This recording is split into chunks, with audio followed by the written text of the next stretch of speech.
guys. Thank you for joining us again here at Be Good People. I'm Luke Ramey. Curtis Looper. And we are talking about things that inspire goodness in people. I mean, that's the idea, is that we're having conversations that lead us down the road to better acts, things that are makes us conscious of other people and needs, and outside of our own circle of influence or the people that we interact with or take care of every day. Yeah, how can we make society better? Like, how can we input good things into that? Yeah. So that's what we talk about here.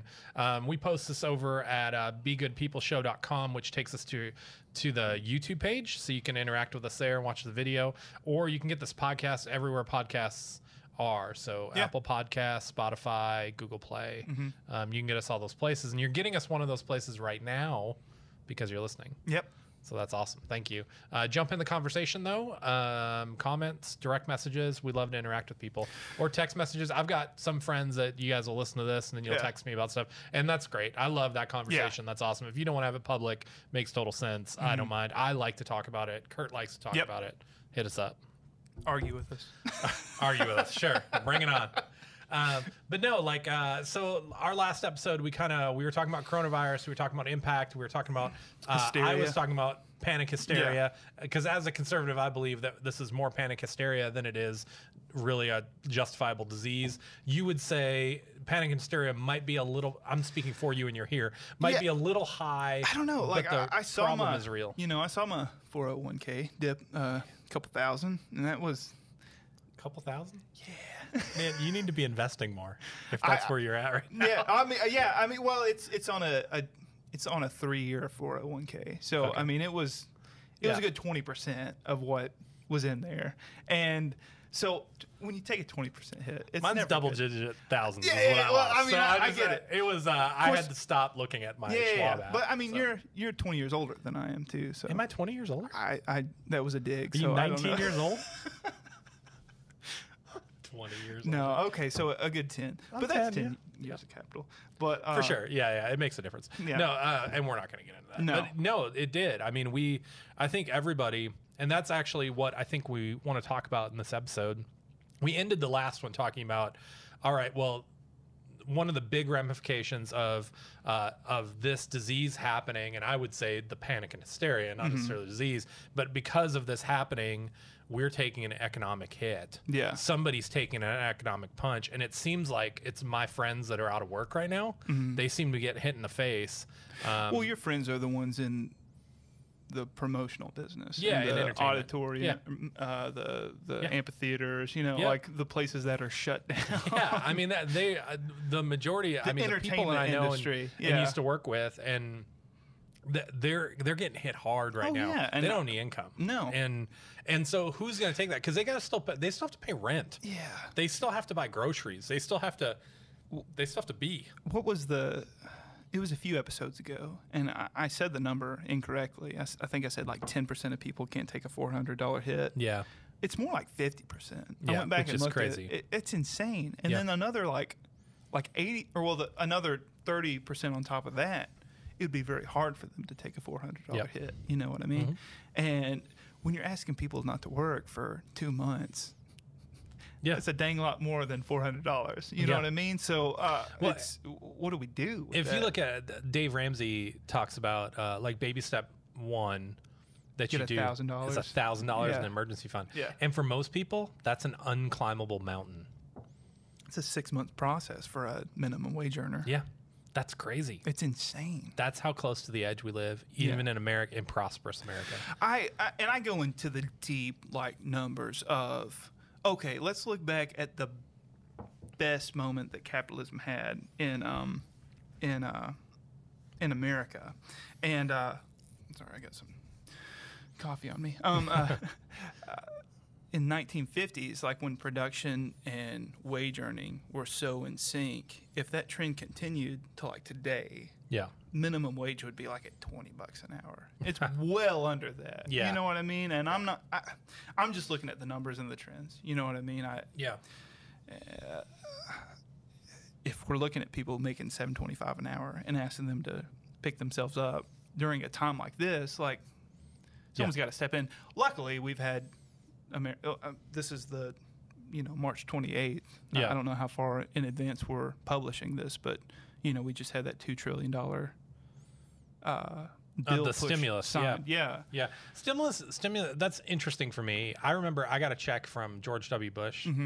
He sent me one back in. I remember that. Gosh, I didn't get one, but I got one then. But there was a stimulus package after that I did not get. Yeah, Obama did one. It was more of like a tax credit, which is what this one is. Like, it's a tax credit for 2020 that you're getting now that is not taxable, next year. You know what I mean? Gotcha. The one coming from Trump. Yeah. But we've had these in the past. But my understanding of this current one, and I should know more about it, I didn't pay attention to it because the first thing I read was it's all going to be based off of your 2018 tax return. 2018. If we base it off 2018 tax return, I will not be included in it, and that's fine. And the funny thing I think is about that, what else do they have to base it off of? You know what I mean? If they're gonna look at it, I've heard some people say, which I kind of agreed with, was just give the cash out. And then if you gave cash out that you didn't need to, take it out of the next tax year, which seems like in a crisis. Yeah. That seems to be the best. That's extending a no interest loan. Yeah. I mean, that's what it is. And we give those to the government every year. If you're getting a tax return, you're giving them a no interest loan every year. I learned that from Dave Ramsey. Yeah, good old Dave. He's got some good principles. He changed my mind on that. I was like, absolutely. Dave's a conservative guy, and I would say capitalist. I think he cares about people, which is good. You can see that in his organization. I can listen to him a lot more than I could listen to some other pundits because it just seems that he's like very, I want you to do well. You know, I want people to do well rather than I'm on a team. I want my team to win. Yeah. If that means you have to lose, he doesn't think people have to lose. No, exactly. And I think that's actually one of the things he wrote about. I think it was in his entrepreneurship book. Gosh, I'm blanking on the name. But one of the things he wrote about there is that our economy is not based off a finite system. Somebody doesn't have to lose for somebody else to win. Yeah. It doesn't have to. However, when a crisis like this exposes that some people are operating that way. That's what I've told a few people is there's gonna be a lot of people who have to reconcile with how they operated after this crisis is over. You know what I mean? Yeah. Like, how did you treat your customers? How did you treat your employees? Because I hope that people wake up to that and just see that and see some of because there's a lot of good people. Yeah. A lot of good owners and operators, but there's quite a few scummy ones too. So if we can have those guys, reconcile after the fact, then I think that the free market will decide that as well. I think it does, and I think the free market does, and I would think in more and more ways today, the humanitarian of the entrepreneur makes a difference in whether they succeed. I don't know if that makes sense. Let's talk about the free market now. Like you talked last week about your friend who was trying to open up, and we didn't really talk about that a whole lot. Yeah, we didn't get into it. They're owning a business. They rent a space. They rent a space. They rent a retail space. So that rent is due. I mean, that's the thing though. Like when you have a shutdown, let's say you're running a retail store and you're selling clothing, you have a big shutdown. People are staying home. They're not getting out. All of a sudden, you have to decide whether am I making enough money to stay open and pay these employees or not, right? So those employees are kind of at your disposal. Are they going to make money or not? Yeah. Especially part-time employees that aren't salary. Like all of a sudden they're without work, and then so that you're passing that kind of on to them, like. Does that make sense? Someone's taking a hit. I'm saying there's layers. Yeah. There's layers of people taking a hit, and so like even my friend that's a business owner, like they have to lay off people, or not lay them off, but not schedule them. If they're part time, it's not a layoff. It's just you're not scheduled. Yeah. You're not being paid, and so they're passing on their hit basically to them because they have to close. Yeah. And so then if you rent a space, your landlord, right, is saying, well, you still have to pay your rent, even though you're not going to be operating. And so that business owner is going to take that hit, and it kind of falls on them. Otherwise, who should it fall on? I mean, like as of the 28th, I read this morning that New York was canceling or prohibiting all evictions on past due rent.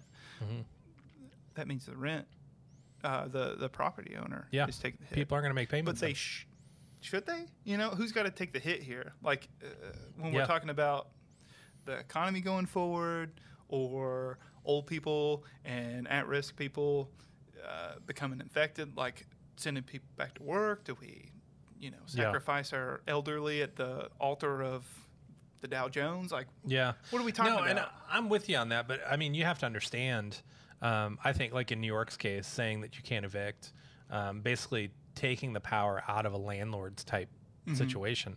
I own some real estate. I have some rental property. Yeah, that's why I was bringing it up to you. Is you're like, what happens to you in that sense? Luckily, my renter is still going to work. Yeah. So he's still got a paycheck, which is nice. I don't feel bad, really. Still charging him rent because he's still getting paid. Yeah. But that's the thing, though. When I own property like that, like, I'm in a situation where I can take that hit, and I think I would. Yeah. That's who I am. Okay. If my renter, if he lost his job, if he ended up on hard times, I think I could take that hit for him, and I'd be happy to do it. Yeah. I don't think that would be a problem. But there are some people that invest in real estate that they are borrowing the full amount of that real estate and then renting it and hoping they need that payment to make their payment. Right. They're just, you know what I mean? They're not profiting. They're like looking at 30 years where they, or 15 years. It's a long-term investment for them that someone else is investing into, and they're just managing the middle. Yeah. And so like that's a lot of real estate. And I would say the majority of New York City I mean, real this estate. could turn into like an interview. Like I'm asking a property owner.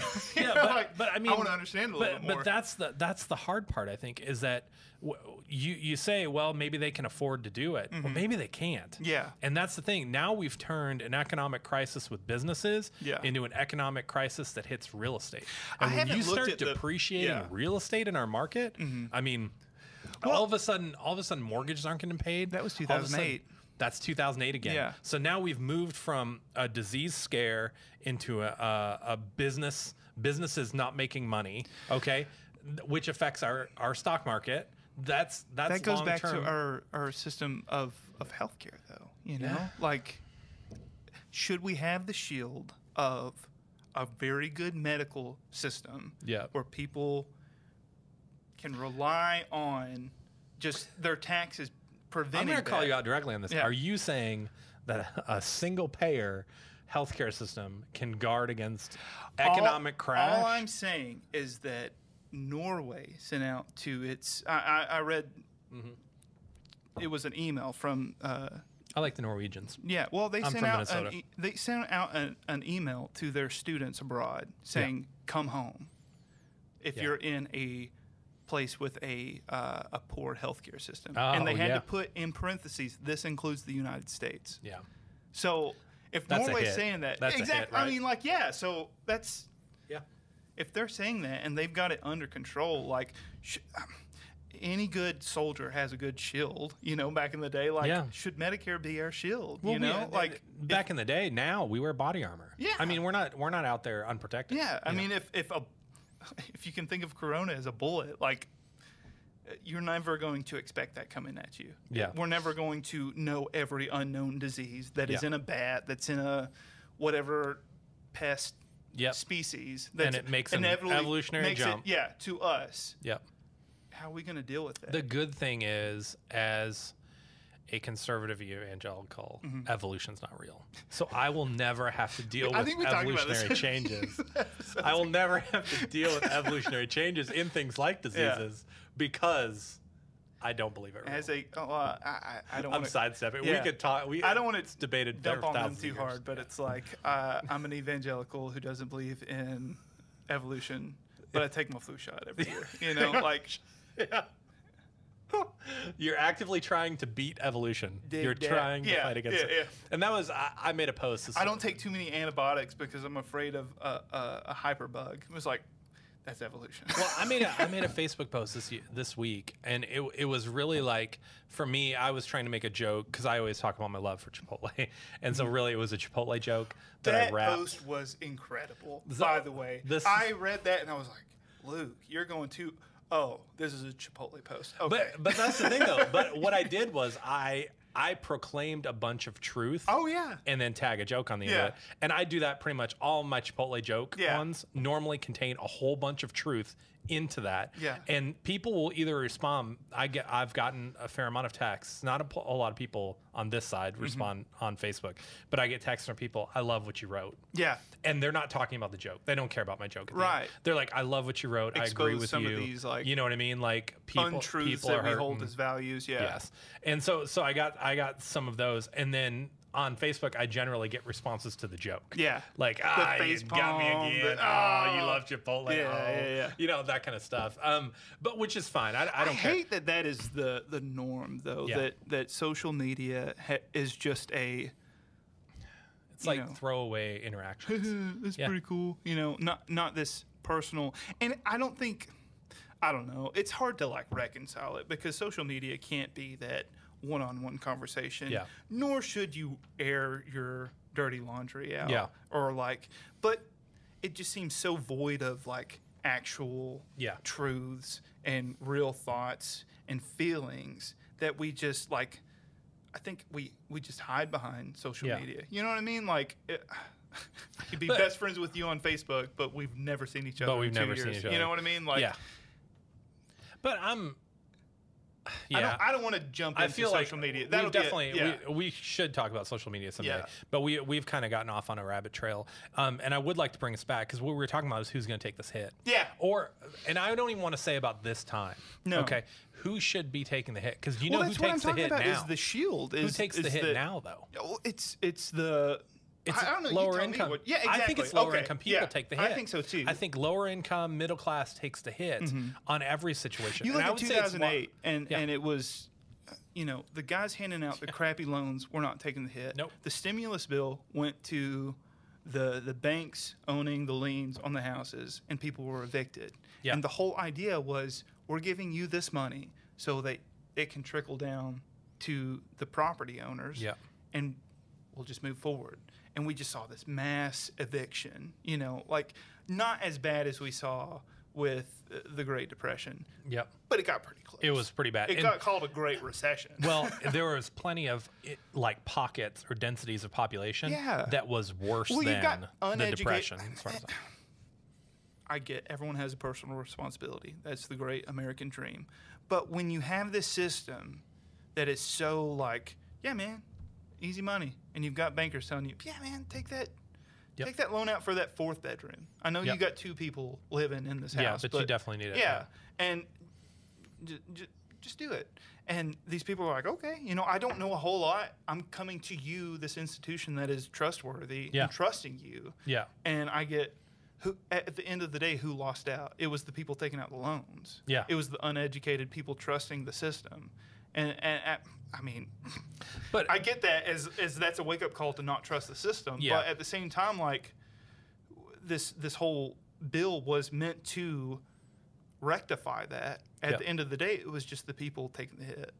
Yeah, it's the people end up taking the hit, and I think that's the biggest thing. And I think stimulus bills, which is what we're getting with this coronavirus thing, there'll most likely be a second one if we're being honest. Like I think it should have been broken down into like a business, like a mega business, small business, personal healthcare, so that we could look at it, that the voters could look at it and examine it and see exactly where you put it. Right now, you look at this $2 trillion, you're like, you're just lost. And it's like, hey, you're getting $1,200. It's like, okay, cool. That's all I need to know. Yeah, and you get blindsided by all this like corruption that's in it too. You know what I mean? Like, how much are the hospitals getting compared to what the big industries are getting, the airlines are getting? Like, do we really think that the airlines need a big handout? I'll tell you what, you can fly cheap right now. Oh, I know, but like, look at what they did before. Like, let's not just close ourselves off to just this. Yeah. What were they doing before this? Like, they're charging a lot for. Well, I'll tell you what.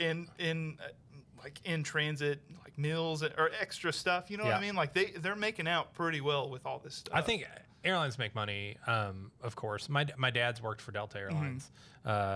for 42 years now. Wow. So he started in like 78, I think was his hire date. And so he's worked there a long time. He's at the point now, they give him gifts every year, you know what I mean, for working there for so long. Yeah. But the gift is always with like, well, maybe you want to leave? You know what I mean? Like, maybe you could retire? You know, I mean, your benefits are really out of the norm for us right now. Your pay scale versus the 22-year-old that we can get, Right, you know what I mean? Like when you were hired in 78, the rights that you have right now are a lot different than the ways we can get around the 2020 hours, you know? Yeah, exactly. And so like he's always that, but he took a voluntary layoff. So they asked Delta released. They're like, hey, we're having trouble. I mean, obviously their flight prices all went down. Did that help like someone else or? See, I don't know the end of that. So he took a voluntary layoff for the month of April. Well, I think it already started, but it's through the month of April. Basically, he doesn't have to. He's not going into work and he's not being paid. But it's voluntary, and he's in a position right now. Yeah. Given his age and what he's done, he's planned well for life. Yeah. And so he can do that and not get paid. And so it was a nice thing that he did. But he'll be going back to that job, you know, after April because he. As much as I tell him to retire, he refuses. Everybody. I am the opposite of him. Like, I'm doing something new every 2 years. Yeah. He's been at the same company for 42 years. Like, if there's ever a difference between a boomer and a millennial, that's true. Like, it is like him and I are stark differences in that regard. Well, your dad is probably more in the he's same... born in 55. So, so he's more in the age bracket of, like, my grandpa was. Yeah. And he, like... worked the same job his whole life. Yeah. And that was the norm back then. That's normal. And now it's like, so for me, even for me to like 18-year-olds, like I hear this talk about gig work and like that's the norm right now. Like, and those guys are screwed. You know what I mean? Especially under the stimulus. Is like, if you didn't file in 2018, it seems like you're not getting anything. I don't know. And I mean, just the gig work idea or that contract pay idea, because that's what I have typically done my whole life. Like, so, but you can't be unemployed. Like you can't be fired from that. No, you can't get laid off. Yeah, so you're just like no longer unemployment. needed. Yeah, you can't draw unemployment with that. Yeah. You can't anything. You're not eligible. It just seems like the ultimate step of like late stage capitalism. It's like you were just meeting the needs of these consumers, but you have none of the safeguards. Yeah, of like the 200 years of like worker contract employment fighting for these rights. Contract employment is a capitalist's dream for their business. Yeah, that's what they want. And I can fire you in a week, and I don't care. Yeah, I'm just not renewing. I'm not even firing you. I'm just not renewing your contract. Yeah, I don't need you anymore. Yeah, exactly. So, and it's you know what I mean. Like it really contract employment normally exists because it's trying to get around some sort of worker rights. Yeah. You know what I mean, for the most part, and some payment of employment taxes. You know what I mean? Like that's normally what it's trying to do. But for me, like I've been a contract worker my whole life. I'm not currently right now, but I've been, gosh, I don't know, since I was 20 something. You know what I mean? Like I mean, forever. I was there for a while with you. But that's who I've always been. And so for me, I'm very comfortable with that. I'm not worried about that. You save, you figure out ways to be okay. Well, if you're smart, you figure out ways to be okay. Right. Well, I mean, there's a lot of money to be made. There is. In that way. Yeah, like, you can make a lot of money that way. Throw that. You make a lot more money doing. But it's times like these that exposes the weaknesses. Yeah. And which is good. It's good that they see the weaknesses. It's good that they make differences in what they're doing. Yeah. But yeah, no, I think who takes the punch? I mean, this whole question is, it's always seems to be the lower income, middle income people that take the punch. I think they took the punch in the real estate because, like, you'll say, oh, well, the banks, you know, the banks ended up with a bailout of some sort. Most of them did, not all of them. I've heard that like argument, but it seems like it was a loan that they paid back.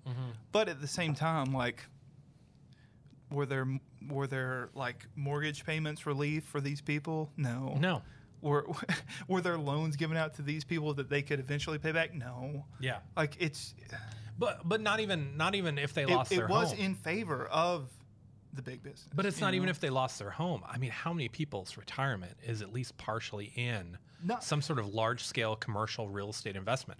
And so you take a bath both in losing your home and also your retirement's taking a huge hit. Oh, yeah. No, I remember, like, my father-in-law was telling me, like, his 2008, like, he was like, my 401k was gutted. Oh, yeah. I mean, just stripped. It was just insane. Yeah. And those guys didn't see anything from it. There's no bailout for that. Yeah. And like, and that's what's happening right now. Whose fault was that? That's what's happening right now. And it's happening with my retirement. Now, I, of course, as a true conservative and a firm believer in the free market, I know that the stock market is going to bounce back. Yeah. It will recover. I listened to Dave Ramsey on that. He was saying that if you took the big hit and then you pull out, then you're just assuming that, okay, I'm okay with this loss. It's like if you didn't pull out like the Senators did before the big losses, then hold on to that. Yeah, stay in it. Pray that it bounces back. Otherwise, you're just how the stock market works, you don't take a loss unless you come out. Right, so exactly. Like right now, like I can say the value of my stuff is less, but if I have bought the same at $5 stuff. and it goes to $2.50, I'm only taking the loss when I sell it at $2.50. You have if it the jumps same back stuff. up, I've got the same quantity. Yeah, and it will. If it jumps up to 10, then I come out ahead. It's like cars. So cars depreciate quickly in value. I mean, people know that they depreciate quickly in value. However, it's always a car. So like, you know what I mean? So like. 5 years from now, it's worth less, but it's still worth a car to me. Right, you know what I mean? Yeah. So it has that intrinsic. If you keep it, it's worth something to you, value, and that's the same with the stock market. If you hang on to it, it will likely rebound. But either way, you're always going to have the same amount of stock. Yeah, you know what I mean? You're not if you don't pull out of it. You just its value on the street is worth less. Yeah. So the hit takers. Hit takers. And so I don't know how we do that. And so you had talked about the shield of like healthcare. You know what I mean? If we were to have that in place, that would help us. But is there a shield in the economic world? Like, is the shield, and should the government be that shield? I think that was the idea of, we've got a United States. We talked last week about how the United States as a whole, we got to stop thinking of ourselves as, well, not really. Like, we are a unified country. Yeah. But we're very vast. Like, you go from Italy to, like, Ukraine. Yeah. And they're all in Europe. Yeah. But the hometown food of Italy is different than Ukraine. The hometown food of the South is different than what you're going to get in Pennsylvania. Yeah. You know what I mean? Like, we're very vast. Yeah. And we need to realize that we have a lot of differences. But our common goal is for all of us to do well, you know? So we've got to come. I just hope that from this terrible, unforeseen epidemic that's happening right now, that we realize that, okay, there's a lot of difference between you and I, but we've got some common goals that we need to achieve. And we got to figure out what shield is there, what wall is there to help us, achieve that dream. Yep. And is that Medicare? Is that a single payer system? Is that a I don't know. That Andrew Yang is a pretty polarizing guy. Like, you were a fan. I was not a fan. Oh, no, you were no, not no, a fan. No, no. Okay, all right. Okay. Well, I mean, he was. He had some ideas new he liked. ideas that are well thought out. Okay. And he's an entrepreneur. Yeah. He was a CEO. He retired from that, very well off. Probably doesn't have to work another day in his life. Yeah. And he came out saying that, like, the automation is going to hurt workers. He's looking 30, 40, 50 years in the future and saying, like, UBI might be the way forward. And so we see the stimulus package giving people $1,200, and they're like, are you really happy about this? Like, this is basically your idea, right? And he was like, I'm not really happy that this is the way that we're coming UBI, for those into that people don't know, it's the idea that there is a monthly income given to every American. And it was what it is? A conservative idea from the 70s. Much like Obamacare. Nixon pushed it forward. Nixon was pushing forward a UBI back in the 70s, mid-70s, late 70s. Like, that was the conservative dream, is to push forward a UBI and get rid of some of this welfare stuff. Yep. The trade-off would have been bad for the workers, but if you have both of those coinciding, and Andrew Yang's was that there are businesses profiting off your private data right now, like to the tune of billions. Yep. So let's take that revenue and tax it a bit and make sure you guys get a piece of the pie that you're creating towards. You know what I mean? Yeah. That was the general idea behind it. But like right now, it's just, let's keep the economy afloat. And it was such a new idea that I was just like, I don't know what to think about it. I'm not going to vote for it. You know, there was a lot of like young, like it was the same people that were voting very strong for Yang that were like super Ron Paul fans. Well, but I mean, and on the UBI, I'm not a hater of UBI. Yeah. And I'm a conservative. Yeah. But I'm not a hater of UBI because I think of it as being an American citizen. I feel like I have some stock ownership in a company, which is the country. Well, that was what Yang was saying. I just need dividend. Yeah. You know, like that that's was when I'm thinking it was about called a a company freedom dividend. That's what his UBI was called. Yeah, which is total conservative speak. Yeah. I mean, that totally makes sense to me. Like the idea makes sense to me, and actually, it's not a crazy. Yang would have been probably a Republican 30 years ago. Yeah. You know, Yeah. he was saying the same things Nixon was saying. Yeah. Yeah. You know, like, and he's like the Republican of the 70s. You know, that was the epicenter of conservative thought. Yeah.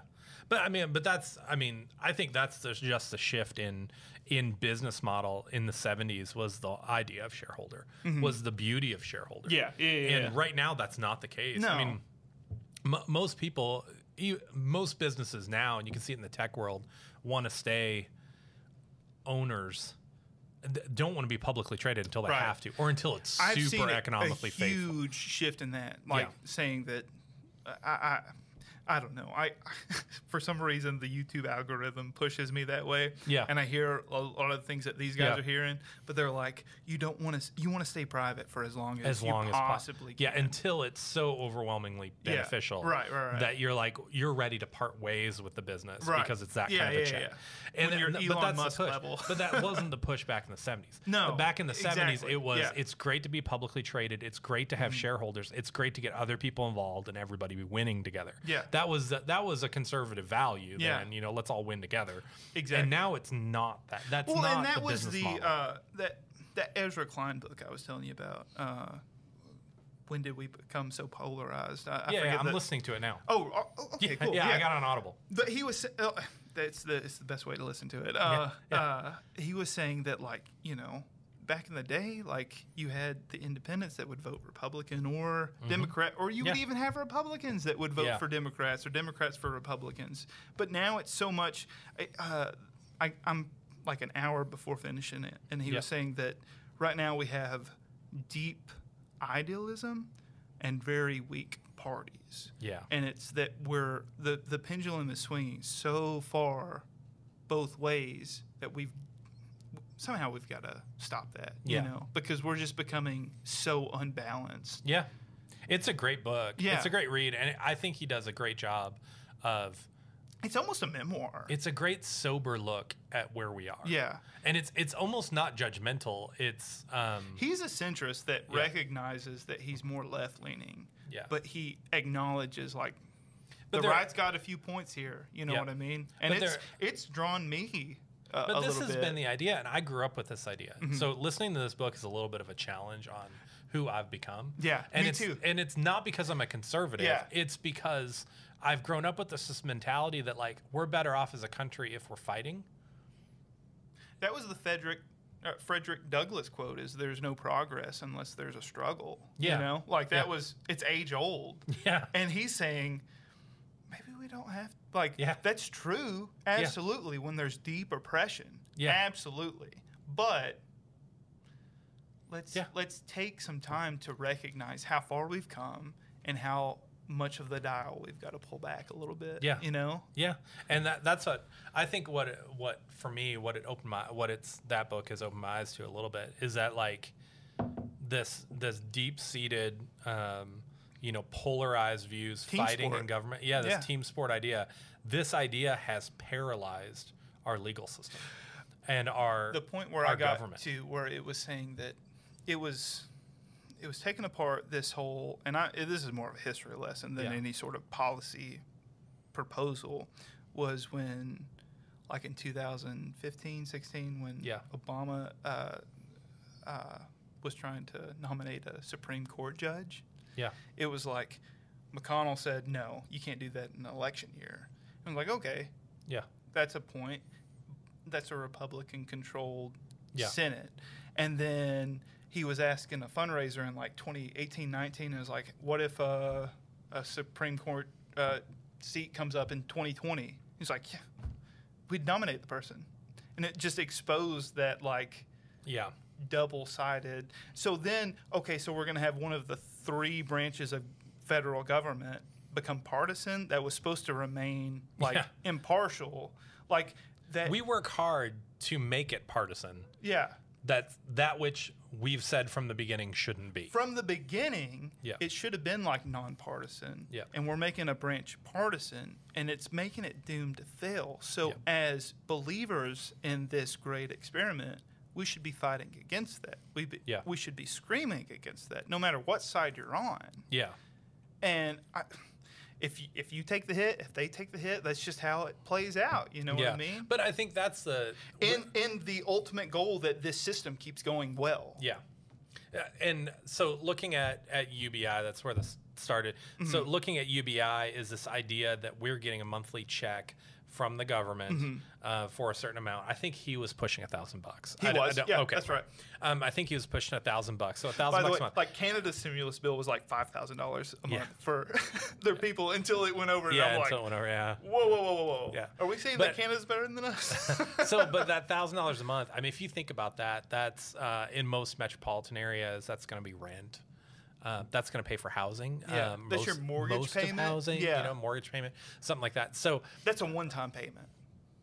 What's that? The $1,200. No. I'm talking about UBI. So I'm talking about Yang's idea, this idea of UBI, and in exchange for that, we see tax rates go up on everyone. Okay, he was not. I mean, he was running as a Democrat, but he was not saying, "Oh, we just tax rich companies." He was not even saying that. He's like, "No, tax rates will go up everywhere." He said everywhere. That was my but understanding. Mostly with the people profiting off of this personal information. Like, yeah.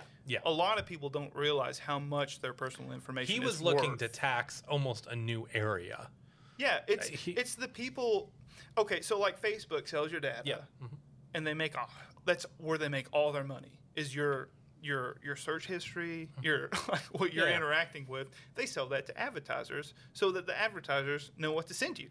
You know what I mean? Yeah. So Yang is saying, like, data has always driven advertising. Let's tax that data. Yeah. And call it the freedom dividend. Yeah, and I hear that, but I mean, it gets. I'm not. It gets taxed on a bottom line. Right. And like I said, anyway. I didn't vote for the guy. Yeah. But that's just what his No, and I'm not a hater. Was. I'm not a hater of it. But this is the idea, as trying to be sober minded, is that like it means taxes go up. But maybe I'm okay with that. Yeah.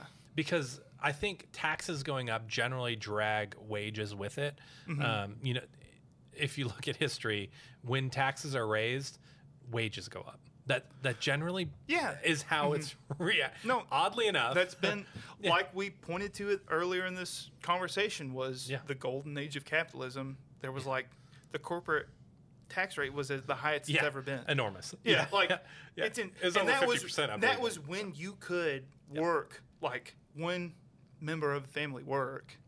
And have 2 cars in the parking lot.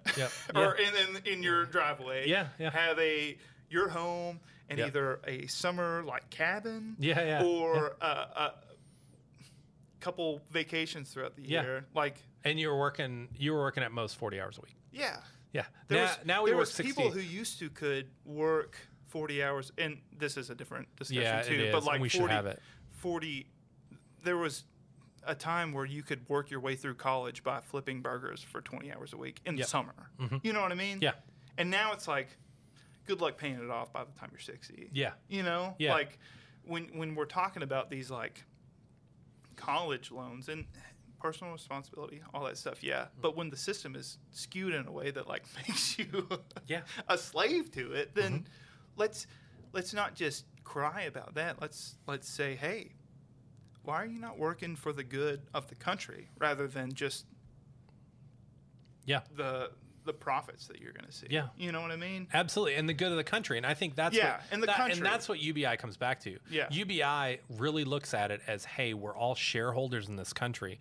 And so as the country progresses, did I say that right? No, I'm just loving the fact that we started off with like this rent control and it landed on UBI.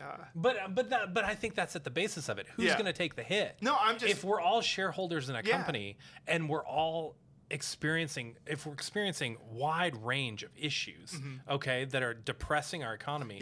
Well, guess what? The big company can take the hit. I mean, that's really, and that's what UBI is. I mean, the idea that we're in this together. It's the new companies, though. It's these. It's not so much like the. I'm not talking about what we have currently. I'm talking about what we could have. Okay. And that's the idea of like, I think the government can be the shield. I'm supposed to be the conservative. That's what I'm laughing at. Like you're speaking my language. But no, I'm thinking as I'm saying it. But well, that's what I'm saying is that like. The stimulus package. You had told me off camera, out of this, you had talked about Yang's reaction to the stimulus package being one of disappointment. No, I said that here. Yeah, it was like, I don't want this to be the reason it comes forward as being needed. Yeah, but because it'll be thrown away. It'll be thrown away as, okay, this is what we do in short terms to fix problems. Yeah, and that's if we have it as a regular. This is how we deal with life. This is how we kind of level the playing field of life, so that when tragedies strike and all this stuff rises up, there's a little bit of a shield to protect us. Yeah. That's really what he was pushing forward. Exactly. And the idea that he's pushing forward. But my pushback on what Yang was saying, and I'll talk to you as a property owner, is what happens when you know that there's $1,000 extra in your tenant's income? Yeah. Do you raise your rent?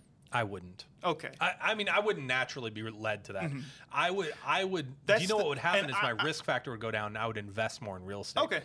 Because I would invest in more real estate, hope that is the reaction. But my fear is that, like what we've said in the past, is ambition that turns into greed. What a good conservative would do. If a greedy person was like, I'm just gonna greed. It was 800. I'm gonna make it 1,000. Greed would drive this train, and most good conservatives would get on it, whether they're greedy or not. They would get on it. Is that there would all of a sudden be an ability for real estate owners, maybe some businesses, to be able to attack the UBI money. I would like to talk if there's default in payment on something. I'd like to talk about this. We'd have to be sure. I think credit card companies could possibly get in a greedy America. I think credit card companies could say, hey, we have the right to garnish UBI money if you're not making payments. And that's dangerous ground, and I don't think we should get into it. Well, and this is what I would agree with you with a little bit, is that we talked about the guaranteed loser before. Yeah. When the Pell Grant came out, we saw these universities raising their rates because they knew there was a guaranteed how much money a month coming from the government for these college students. And it's raised the rates. I think it's raised the rates to where it is now. I think there needs to be a roof on some of these. Like, if we're going to guarantee this money, then we need to make sure that greed is not going to suppress the good. By guarantee, we mean up to this amount. Exactly. You know, like when you guarantee it, there's going to be some greed that creeps in. Yeah. It's like, man, this is a gravy train. We can ride this out. You know what I mean? Yeah. And at some point, we need to just reconcile the greed. I just feel like there's not been a whole lot of that. Yeah. From my perspective, as a guy that owns property, rents property, I don't believe that we would experience landlords raising rent because of a UBI product. I think we would see people who own real estate and are landlords invest in more real estate. I would hope that would be, and they would be more confident in getting paid. It's one of those things where it's like, I can't not stress this enough. I did not vote for this. I'm but with you. As I think I would, which is weird, but I think I would. Experiment. That's what I would like to see happen. Is that it spurs on people being able to climb out of whatever their hole they're in, or it would allow entrepreneurs to be more capable of like pushing forward in what they do. You know what I mean? Yeah. I'm a big small business advocate. I think it would push more sellers. I still think there's negative impact. Oh yeah, because I think it would push more. I'm fearful it would push of the more negative. Buyers into the real estate market, which would drive real estate prices up. Okay. Which could, 5-7 years down the road, move rent prices up. Yeah. But more likely, it would move more people into renting from ownership. Yeah, but like prices are always going to go up. You know what I mean? So like as long as the but I would say with all of this, I think, and how we got on UBI is who's going to take the punch. I think if we could build a federal system, and I think other countries have, that the country could take the punch, and for us that makes. I think that's. I think we all end up getting hit, both sides. but it doesn't hurt as bad. You know what I mean? If that's the case, I'm just going to circle back a little bit to the 2008. You saw the and. It just brought me thinking about this a little bit more. 2008, right after that stimulus package, we saw the rise of the Occupy Wall Street, and we saw the rise of the Tea Party, and they were saying the same thing. Yeah. That Wall Street screwed us over, you know? And, but they were coming at it from different angles, and they were like almost opposed to each other. Right. They but were made united. to seem like they were against each other, but they're speaking the same language. You know what I mean? I think at some point, like guys like me and you have to speak with each other and say like, oh yeah, we agree. Yeah, well, and that's the thing. You and I see issues from different perspectives often. Yeah, and many times end up agreeing on that's what we should do. I was laughing at earlier. It was like we just came to the same. Like neither of us was for this before this conversation started. And now here we are. Now you know what I mean? Yeah. I don't know. Well, all right. What do you say? Hey, I think. Let's wrap this one up. Yeah, absolutely. Because I think we've talked about a lot here.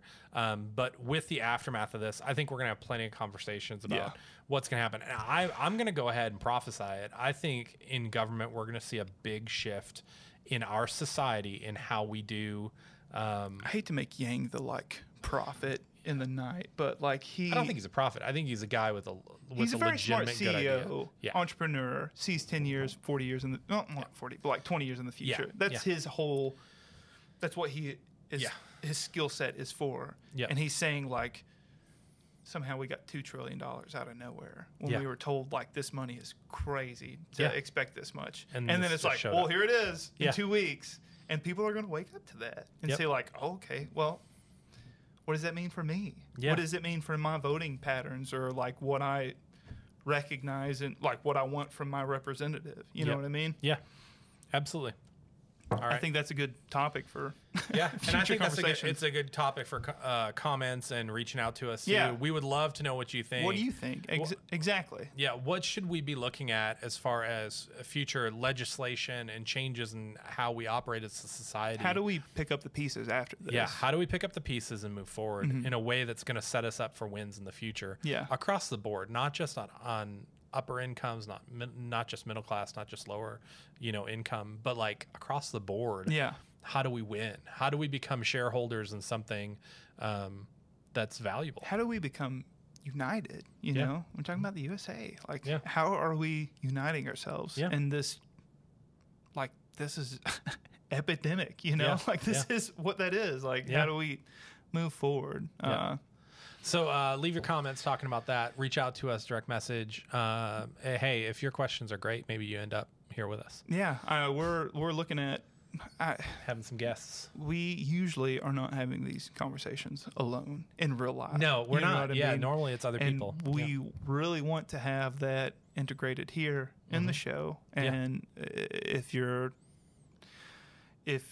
ready for that, or if you're totally against it, I don't care. We'll have you here. And if you're somebody out there that's like, man, I love what you guys are talking about. I love how you talk about things.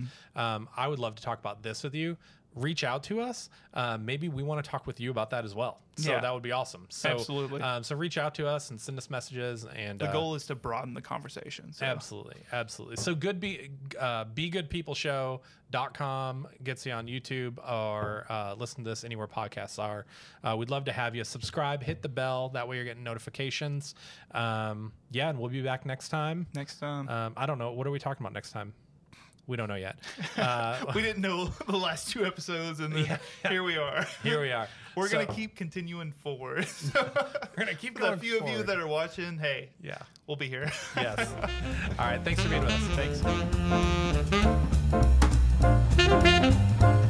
Thanks.